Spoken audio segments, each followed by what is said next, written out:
Intinya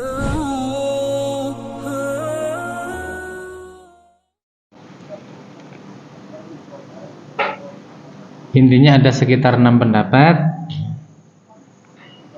Kalau di sini mensucikan kulit bangkai selain kulit bangkainya anjing dan babi. Wa yadhuru juldul hayawani ghairil kalbi wal khinziri bittibaq. Dan cara mensucikan kulit hewan selain dari anjing dan babi adalah dengan cara menyamak. Ya, jadi cara disamak.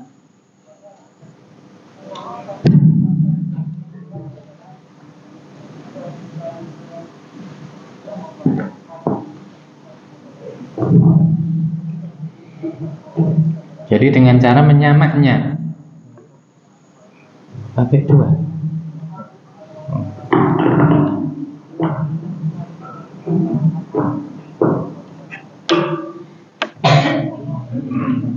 Wattibaghu naz'u rutubatil jildi allati yufsiduhu ibqa'uha. Dan menyamak itu adalah menghilangkan cairan atau kelembapan dari kulit tersebut yang apabila cairan atau kelembapan itu ada maka akan merusak kulit tersebut.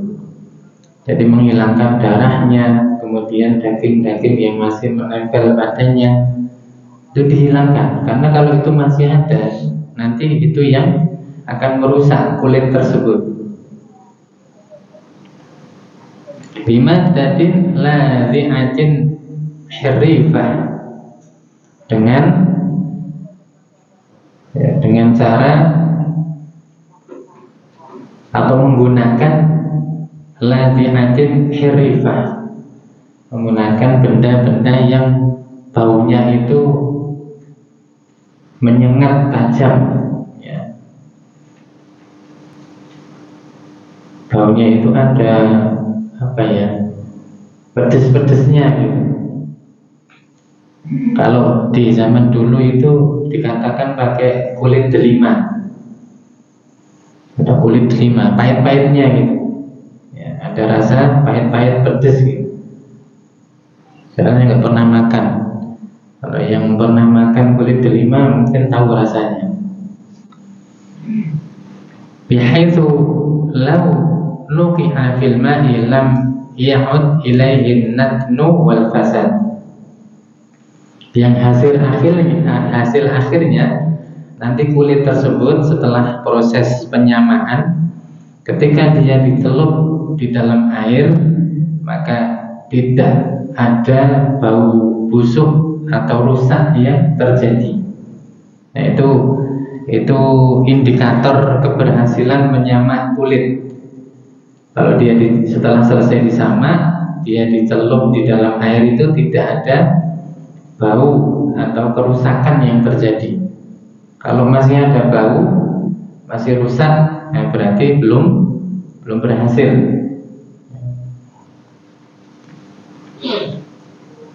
Termasuk dalam literatur mazhab Syafi'i itu mensucikannya pakai kotoran merpati, menyamak itu. Padahal dalam mazhab Syafi'i kotoran merpati itu termasuk najis. Berarti menyamaknya dengan benda yang najis. Dan itu bisa. Ya, ini unik ya, mensucikan sesuatu dengan benda najis. Ya, unik.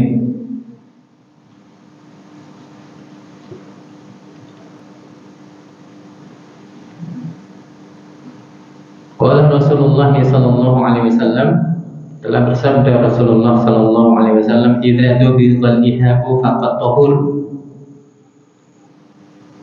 Apabila kulit bangkai al-ihab dubiqa telah disamak, faqad tahur maka dia telah suci.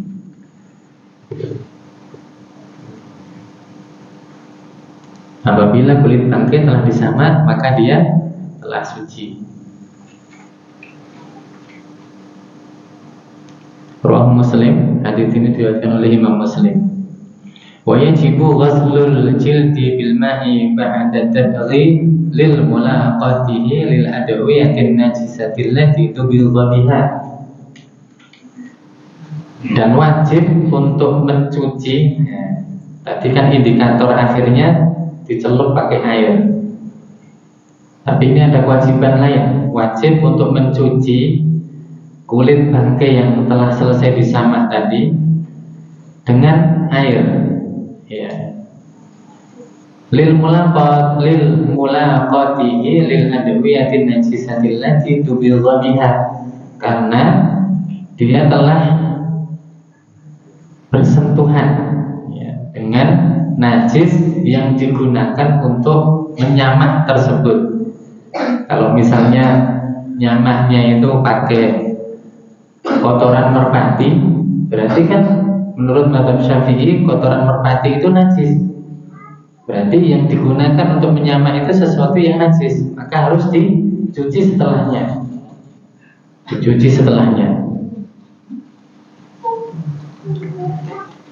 Awil adwiyatil lati tanajjasat bi mulaqatihi qabla tahri aini. Atau karena kulit bangkai itu sendiri, ya, itu adalah benda yang mutanajis, maka harus dicuci pakai air. Dia kan telah kena darah, ya, yang itu bersentuhan dengan benda-benda najis, maka dia harus dicuci juga. Jadi mungkin keharusan mencuci itu karena benda yang digunakan untuk menyamak itu adalah benda yang najis, atau karena kulit bangkai itu sendiri adalah benda yang mutanajis, yang terkontaminasi oleh najis, maka dia harus dicuci.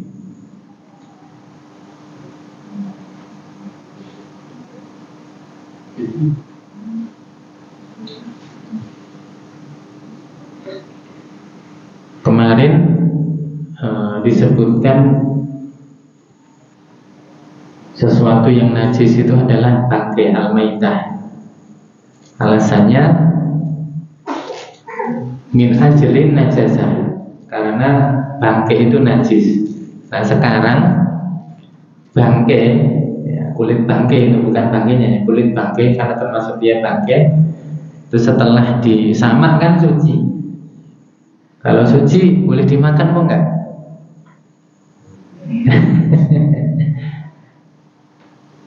Jadi misal ini ada sapi mati, matinya karena kena penyakit misalnya atau mendadak.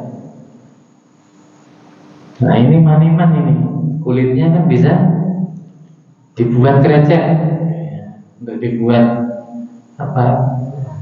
rambang, ya, dari kulit sapi. Gimana kalau sapi yang mati ini kulitnya tetap dimanfaatkan dengan cara disamak dahulu sehingga suci, lalu kulitnya dimanfaatkan untuk dimakan? Bagaimana? Ya. Itu ada khilafiyah juga.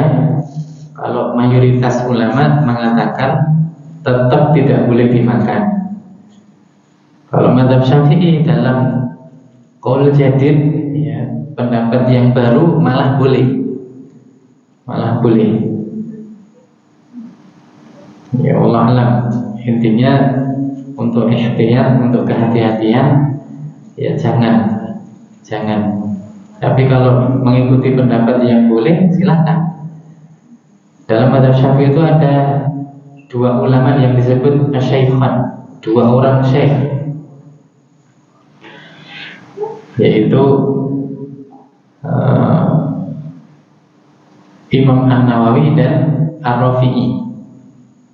Imam An-Nawawi mengatakan kulit seperti itu nggak boleh dimakan karena dia berasal dari bangkai. Kalau Ar-Rafi'i mengatakan itu boleh. Ya, jadi dua orang ulama dalam mazhab Syafi'i pun berbeda pendapat. Wallahu a'lam.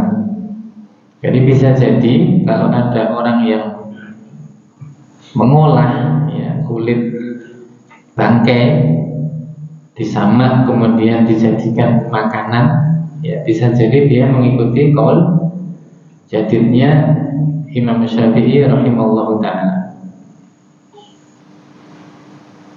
Ya kita yang makan nggak usah bingung, nggak usah repot, wah ini dari bangkai apa enggak ini, ya kita tidak diberatkan untuk mencari tahu prosesi penyembelihan atau asal dari benda yang kita makan, tidak diberatkan gitu. Kalau seperti itu tentu akan sangat memberatkan sekali. Jadi kalau ada orang ngasih kerupuk kulit, nggak usah bingung. Ini jangan-jangan bangkai ini mengikuti qaul jadidnya Imam Syafi'i ini. Padahal saya mengikuti qaul qadimnya. Nggak usah repot ya.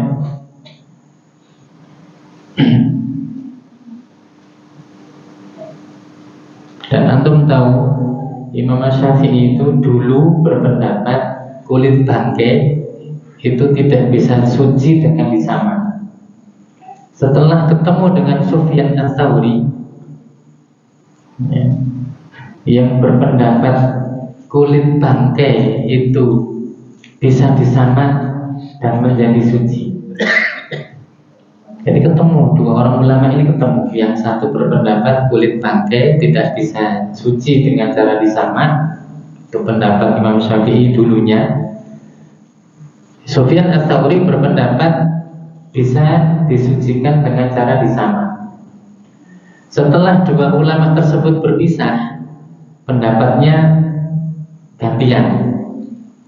Jadi setelah mikir-mikir gitu, setelah selesai dari pertemuan, Imam Syafi'i mikir, wah ini hujahnya Imam Sufyan Ats-Tsauri kuat. Oh berarti kulit bangkai itu bisa suci dengan cara disamak. Sufyan Ats-Tsauri kebalikannya, mikir, wah pendapat Imam Syafi'i kok ya kuat. Akhirnya beralih ke pendapat yang kulit bangkai itu tidak bisa suci dengan cara disamak. Unik ya. Iya, jadi dari perdebatan malah gantian pendapat. Yang satunya dulunya mengatakan nggak bisa, yang satunya mengatakan bisa. Setelah itu gantian. Yang mengatakan nggak bisa jadi bisa, yang bisa jadi nggak bisa. Ya, Masya Allah.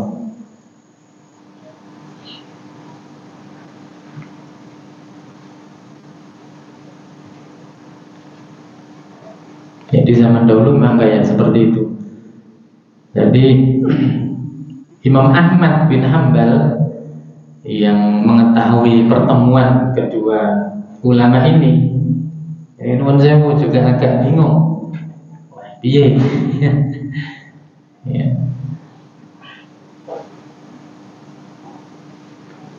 Dan dikatakan wa'alam, seingat saya Imam Ahmad termasuk yang berpendapat tidak bisa suci.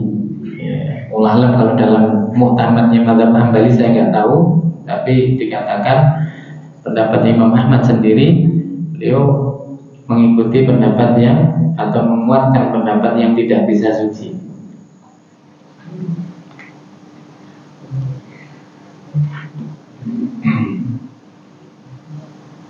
Kemudian ba'dhu ma yu'fa anhu minan najasat. Ini pembahasan kulit bangkai singkat ya. Singkat sekali karena memang ini fikih yang ringkas, bukan fikih yang panjang lebar. Kalau mau fikih yang panjang lebar, panjang kali lebar kali tinggi, itu pakai Al-Mawsu'atul Fiqhiyah. Itu kalau nggak salah ada sekitar 90 jilid. Dan itu bahasa Arab. Kalau diterjemahkan mungkin bisa 2 kali lipatnya. Itu panjang lebar di sana.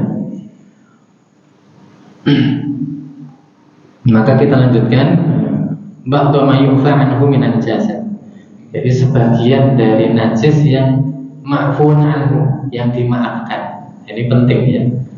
Hukumnya tetap najis tapi dimaafkan. Bukan berarti hukumnya terangkat jadi suci, enggak. Jadi beberapa najis-najis yang dalam keadaan tertentu itu dimaafkan. Al-Islamu dinun nadhafah. Islam itu agama kebersihan. Islam itu agama kebersihan. Di dalam Islam hampir semua perkara ibadah dikaitkan dengan kesucian, dengan kebersihan.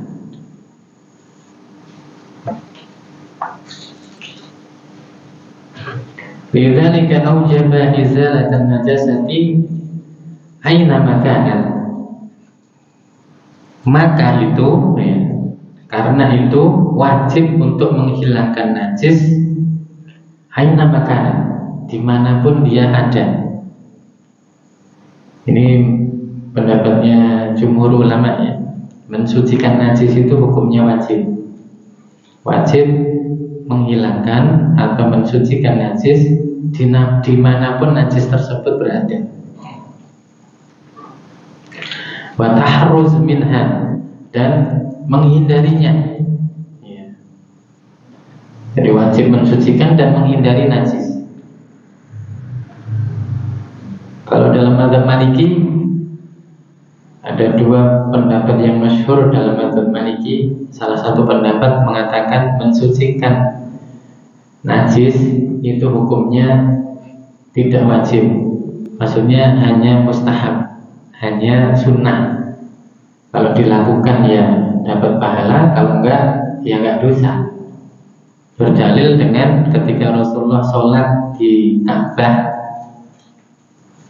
ketika beliau sujud, ya orang-orang kafir musyrik Quraisy itu meletakkan darah unta, jeruannya unta, ya, kemudian kotorannya unta itu di punggungnya Rasulullah SAW, dan beliau nggak bangkit dari sujudnya, tetap beliau sujud.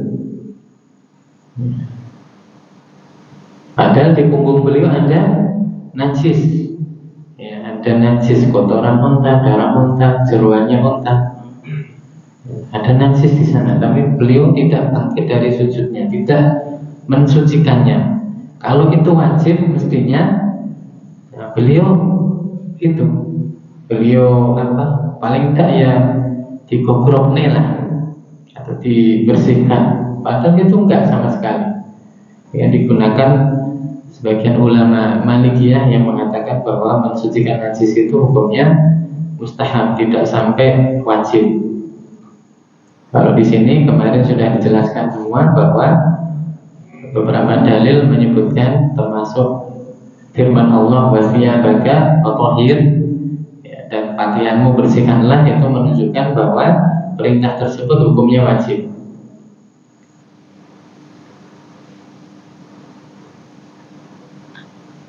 Wa ja'ala taharata minan najasati syaratan li sihhati sholati sawa'an fi sawbi amil badani amil makan.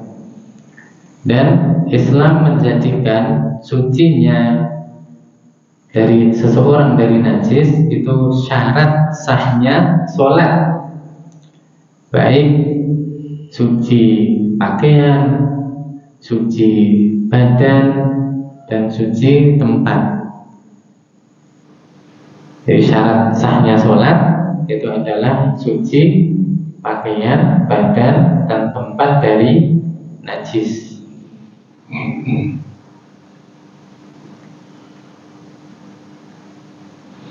Ila anadina ro'al yusra. Akan tetapi agama Islam juga memberikan kemudahan, ya, memikirkan kemudahan, wa adamal haraj, dan tidak memberatkan. Fa'afa an ba'din najasati li ta'azzuri izalatiha. Maka ada beberapa najis, ya, atau sebagian dari najis-najis yang dimaafkan karena sulit atau ada uzur untuk menghilangkannya, ya, susah untuk menghilangkannya, susah untuk menghindarinya, atau memberatkan ketika harus menghindarinya atau menghilangkannya. Au masyaqqatan ihtiraz anha. Ya, jadi memberatkan untuk menghindar darinya. Tashilan 'alan nas, sebagai kemudahan bagi manusia, wa raf'an lil haraj anhum, dan untuk mengangkat kesusahan dari mereka. Wa ilaika ba'du hadhil ma'fuat, dan di sini akan disebutkan beberapa najis yang ma'fun anhu itu tadi, yang dimaafkan. Dan ini penting ya, ini penting karena biasanya ini berkaitan dengan kehidupan kita sehari-hari.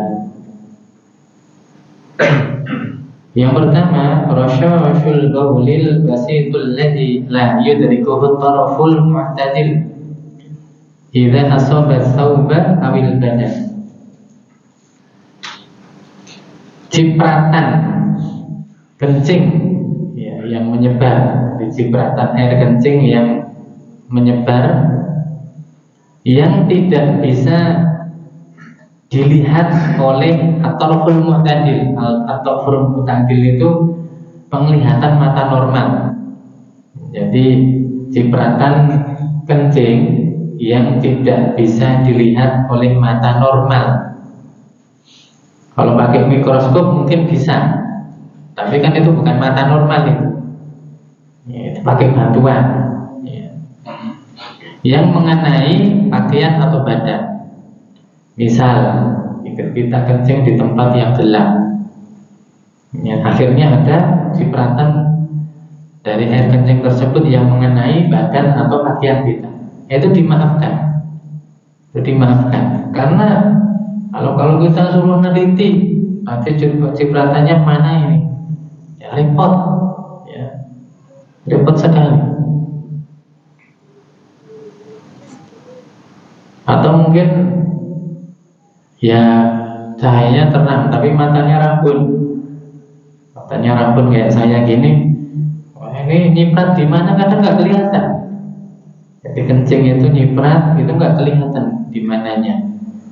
Ya intinya dimaafkan dari cipratan kencing itu yang tidak bisa terdeteksi atau tidak bisa tampak oleh penglihatan mata yang normal. Kalau rabun kan nggak normal, normal saja nggak bisa nampak, apalagi yang rabun, tambah raketok. Ya. Yang ini mungkin sering ya kita mengalami yang seperti ini. Entah itu nyipratnya di pakaian atau di badan. Ya, mungkin kita sudah, kalau yang laki-laki berusaha kalau kencing copot celana misalnya, ya, biar nggak nyiprat ke pakaian, tapi nyipratnya ke badan. Oh, harus disiram semua, ya, kakinya siram kanan kiri, enggak seperti itu dimaafkan. Itu yang dimaafkan. Yang kedua, al-yasiru minad dam wal qayh,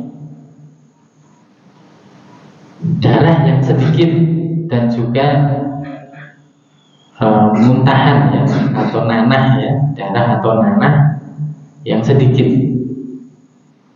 Wadamul baradhisu wa imud subahu aina jasatuhu malam yakun dalika bi fi'lil insan wa ta'ammudihi. Kemudian darah kutu, darah nyamuk ya. Kemudian darah kotoran lalat itu ya. Lalat itu kan bawa kotoran.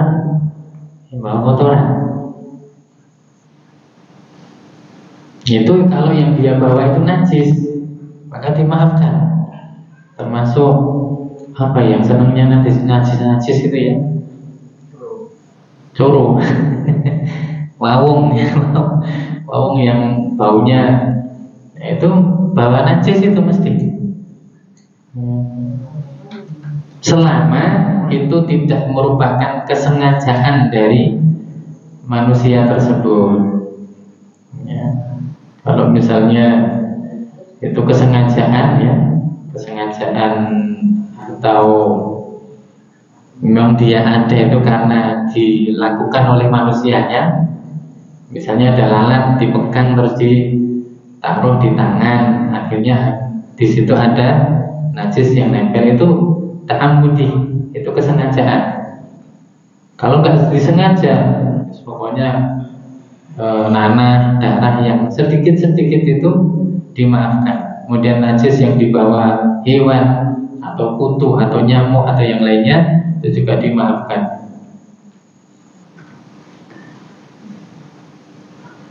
Kemudian yang ketiga, damu wa qayhil juruhi law walau kana katsiran. Darah atau nanah dari luka meskipun banyak. Darah atau nanah yang keluar dari luka atau yang muncul dari luka meskipun banyak. Syari'atan ayyakuna minal insani nafsi, dengan syarat itu sesuatu yang tidak disengaja. Jadi dilakukan sendiri oleh manusia itu sendiri. Jadi kalau dia luka, kemudian darahnya tiba-tiba keluar, nanahnya tiba-tiba keluar tanpa dia pencet, tanpa dia sengaja, ya.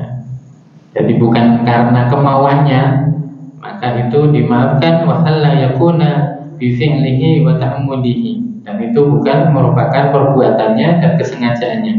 Wa alla yujawiza mahallahul mu'tadu wusuluhu ilaihi,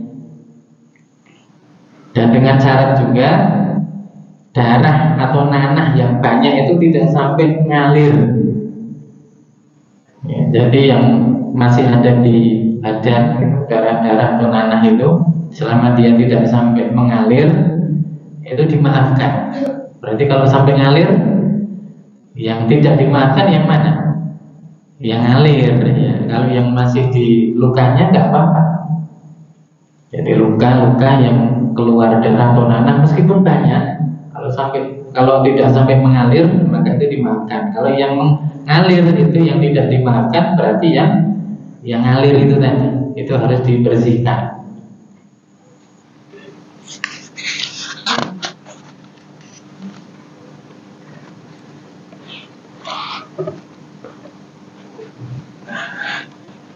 Yang keempat, rawsud dawa billadhi yusibul hubub athna'a darasataha.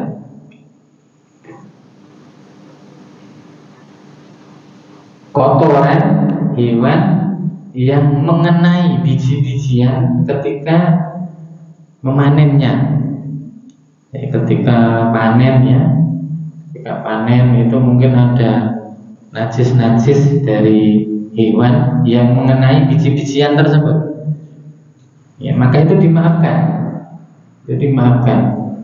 Wa raful an'amil ladzi yusibul laban asnal halb ma lam yansur fa yughayyir laban.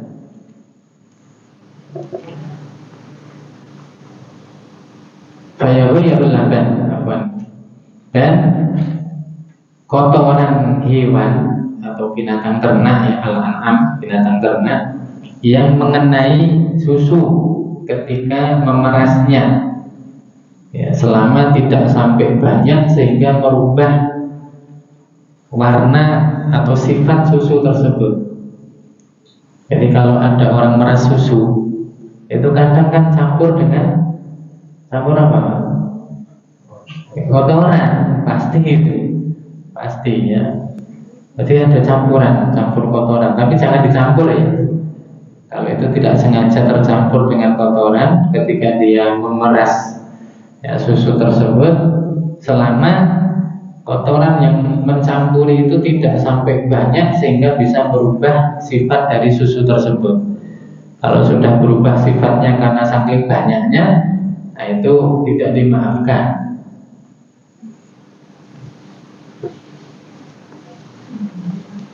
Kemudian yang kelima, robus samaki fil ma'i malam yataghayyar. Kotoran ikan di dalam air selama kotoran ikan tersebut tidak sampai merubah sifat air. Kalau sampai banyaknya kotoran ikan terus airnya jadi berubah sifatnya, ya, maka itu tidak dimaafkan. Tapi kalau kotoran ikan yang ada di akuarium, kemudian airnya juga masih tetap berwujud air, tidak sampai berubah sifatnya, maka itu dimaafkan. Wa darqul tuyur fil amakin allati taraddad 'alayha kal haramil maki wal haramil madani wal jami'il umawi wa dhalika li 'umumil balwa wa 'asrul ihtiraz anhu wa 'asrul ihtiraz anhu. Dan kotoran burung, karena dalam mazhab Syafi'i kotoran burung itu najis, ya. Kotoran burung di tempat-tempat yang menjadi tempat lalu lalangnya burung tersebut, seperti di Al-Haram Mekah, ya, di Masjidil Haram, yaitu kan burung, kemudian merpati dan yang lainnya kan lalu lalang di sana. Nah, di sana mungkin ada kotoran-kotoran burung. Kemudian di Madinah juga seperti itu, ya. Kita keluar dari Masjid Nabawi sudah ketemu sama merpati-merpati, ya. Jadi mereka memang lalu lalang di situ. Dan juga semua masjid jami, ya, intinya di semua masjid yang mungkin ada burung yang hinggap di situ, apalagi kalau tempatnya tinggi, biasanya kan untuk rumah burung, itu kotorannya dimaafkan. Badzalika li'umumil balwa. Kenapa kok dimaafkan? Karena li'umumil balwa itu sesuatu yang sudah apa ya? Orang sulit lepas darinya. Dan jenengan mau lepas dari kotoran burung padahal burung tersebut lalu lalang di situ, bagaimana? Enggak bisa. Dan susah untuk menghindarinya. Jadi karena itu sudah menyebar, sudah di mana-mana, ya, dan sulit sekali untuk menghindar darinya, maka dimaafkan. Maka di sini yang saya sebutkan ini tadi, ya, semua dikiaskan pada hal-hal yang mirip kejadiannya dengan yang seperti ini.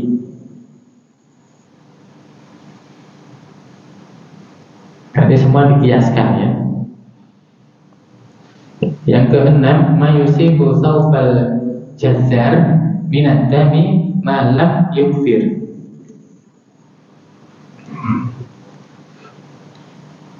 Kotoran darah yang mengenai pakaian jagal selama tidak sampai banyak, ya. Jadi kalau jagal itu kan biasanya kecipratan darah, kemudian kena kotoran, ya, selama nggak banyak itu dimaafkan. Berarti dia tidak wajib untuk mensucikan, ya, pakaiannya, karena itu dimaafkan.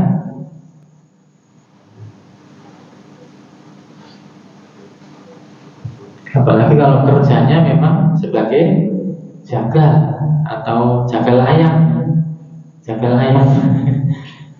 ya, tukang potong ayam, nah itu susah untuk terhindar dari najis-najis tersebut, ya, selama itu nggak sampai banyak. Banyak itu ukurannya seberapa, ya. Intinya banyak itu kembali ke urf. Kalau orang anggap itu banyak, ya banyak. Kalau orang anggap itu sedikit dan itu biasa seperti itu, ya sedikit. Di ukuran banyak sedikit itu kembali ke urf atau kebiasaan.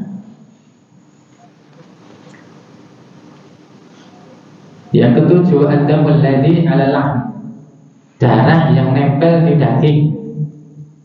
Jadi kalau kita beli daging mentah, ya, atau kita makan daging yang sudah dimasak, itu kadang masih ada darah yang nempel padanya, ya, itu kita dimaafkan darinya. kita nggak wajib untuk wah ini darahnya nggak boleh, harus bersih, susah nanti. Ya, darah yang nempel di daging itu dimaafkan. Berarti kalau kita masak ya kemudian kena, ya nggak masalah. Atau pasti digoreng, nanti masih ada darah yang ikut kegoreng, ya nggak masalah, nggak masalah. Yang ke-8, faqatif lil mutanajjis bil qayyi idza akhadha thadya ummihi. Mulut bayi yang terkena najis ketika dia menyusu ibunya. Jadi kadang mungkin bayi tersebut muntah ya. Jadi bayi yang habis muntah kemudian disusui oleh ibunya, karena muntah dalam mazhab Syafi'i itu termasuk najis, maka ya, tidak masalah ibu yang menyusui tersebut terkena mulut bayi yang mutanajis, yang terkontaminasi najis tadi, tidak masalah. Kemudian yang ke-9, mayusibul insan minti nisyari, lumpur atau genangan air yang mengenai seseorang di jalan. Jadi kalau kita misalnya motoran pas hujan, kan mesti ya, banyak cipratan-cipratan yang terkena badan atau pakaian kita. Nah itu kita nggak perlu, maksudnya wah ini nanti jangan-jangan najis ini ya, nanti terus kita anggap pakaian kita, badan kita semua terkena najis. Enggak, itu dimaafkan ya. Jadi cipratan-cipratan di jalan, baik itu lumpur atau genangan air atau yang lainnya yang mengenai kita, itu dimaafkan. Yang ke-10, mungkin sebenarnya banyak ya. Kalau dipisah-pisah ini banyak, tapi di sini diringkas menjadi 10. Al-maitatul lati la nafsa laha sa'ilah aila damalaha min nafsiha idza waqa'at fi ma'i kadzubar wa nahli wa namli syaritata an taqa'a bi nafsiha wa lam yataghayyar ma'i alladhi waqa'at fi. Bangkai binatang yang darahnya tidak mengalir. Bangkai binatang yang darahnya tidak mengalir. Kemudian ada pembahasan tentang cicak. Apakah cicak itu darahnya ngalir atau enggak? Cicak darahnya ngalir atau enggak?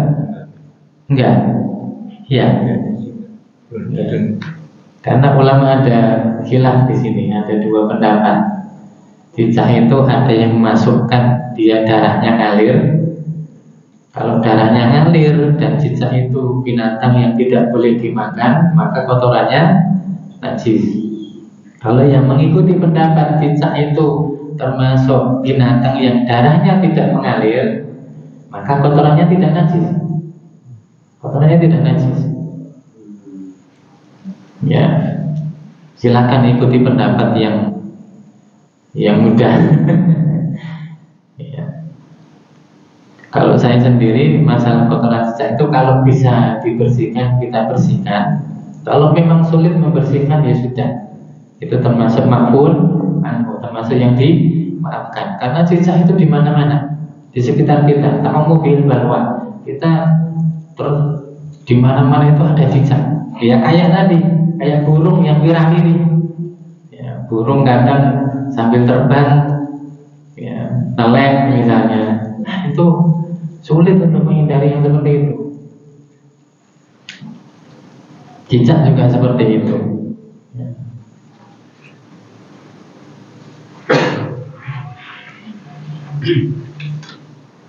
Jika dia tercebur pada zat yang cair seperti dzubab, ya, lalat, an-nahl, lebah, an-naml, semut, ya. Dengan syarat dia nyemplung dengan sendirinya. Walam yataghayyaril ma'i alladhi waqa'at fi, dan air yang terkena cemplungannya hewan yang tidak mengalir darahnya tersebut tidak berubah, selama tidak berubah. Kita selesaikan riwayat Bukhari. Imam Al-Bukhari meriwayatkan an Abi Hurairah radhiyallahu anhu, dari Abu Hurairah radhiyallahu anhu, anna Rasulullah sallallahu alaihi wasallam qala, bahasanya Rasulullah sallallahu alaihi wasallam bersabda, "Idza waqa'a dzubabu fi ina'i ahadikum falyaghmishu kulluhu." Kullahu. Apabila lalat itu nyemplung pada bejana kalian, maka tenggelamkanlah dia semuanya. Jadi dia nyemplung tanpa kita sengaja, dia sudah tercemplung di situ, maka perintahnya Rasulullah suruh tenggelamkan seluruhnya. Tsumma yatrahu, kemudian buanglah apanya? Buanglah lalatnya. Jadi jangan dicemplungin terus biar di situ atau untuk mainan. Cemplungin semuanya, tenggelamkan, terus dibuang. Fa inna fi ahadi janahaihi shifaan wa fil akhar da'an. Karena di salah satu dari sayapnya itu ada obat penawar, dan di sayap yang lain itu ada penyakit. Jadi kalau lalat itu, kata Imam As-San'ani dalam kitab 10 Salam, kalau dia tercemplung di satu wadah yang berisi cairan, maka dia akan menurunkan sayap yang ada penyakitnya. Jadi sayapnya untuk pertahanan diri, ya biasa itu naluri hewan. Dia akan, kalau dalam keadaan darurat, dia akan mengeluarkan senjatanya. Ya, senjatanya itu ada pada sayap yang ada penyakitnya tersebut. Itu dia turunkan ya. Maka Rasulullah perintahkan untuk tenggelamkan semuanya, biar sayapnya dua-duanya ini ya, masuk di dalam air tersebut, untuk menawar ya, sebagai penawar dari penyakit yang dikeluarkan oleh lalat tersebut atau yang ada di dalam sayapnya yang satunya tersebut. Terus yang ada obatnya yang kanan apa yang kiri nggak tahu ya. Nggak tahu ya kan, pokoknya Rasulullah mengatakan salah satu, di salah satu sayapnya, entah yang kanan atau yang kiri, pokoknya kalau dia nyemplung, dia turunkan sayapnya yang ada penyakit, yang ada penawar ini diangkat, tidak diturunkan. Jadi yang satu diturunkan ke bawah, yang satu diangkat. Itu sebagai mekanisme pertahanan diri. Maka Rasul perintahkan untuk dicelup ya, biar netral. Hadis ini dulu sempat menjadi bulian orang-orang Barat, orang-orang Orientalis ya. Dulu sebelum terbukti secara ilmiah, secara medis, ini jadi bulian ya, mosok lalat itu ya, hinggapnya aja di tempat-tempat yang kotor, yang najis, kok malah suruh nyemplung ke, tenggelamkan. Terus lalatnya dibuang, terus airnya diapakan? Diminum boleh, dibuang ya boleh. Kalau kita katakan minum, wah nanti waduh ini ya, repot juga. Jadi kalau mau diminum boleh, mau dibuang juga boleh. Jadi setelah terbukti secara ilmiah, nah orang-orang Orientalis, orang-orang Barat baru percaya kemujizatannya Rasulullah SAW. Beliau mengabarkan perkara-perkara yang di masa itu sesuatu yang mustahil. Wal istidlalu, dan wajibul istidlalnya, sisi pendalilannya, annahu law kana yunajjisu lam ya'mur bi ghamsihi. Kalau ya, binatang yang tidak mengalir darahnya tersebut nyemplung di dalam air dan dia menajisi air tersebut, pasti Rasulullah tidak akan memerintahkan untuk menenggelamkannya. Kata Rasulullah, orang yang paling menjaga dari najis.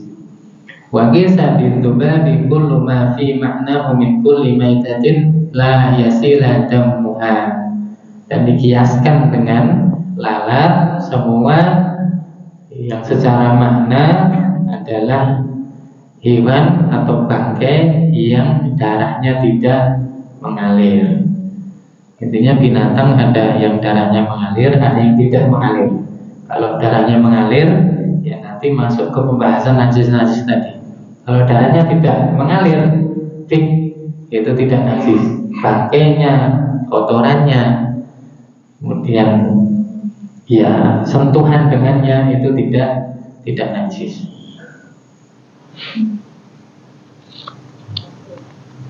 Ya intinya semua perkara dikiaskan dengan 10 perkara ini.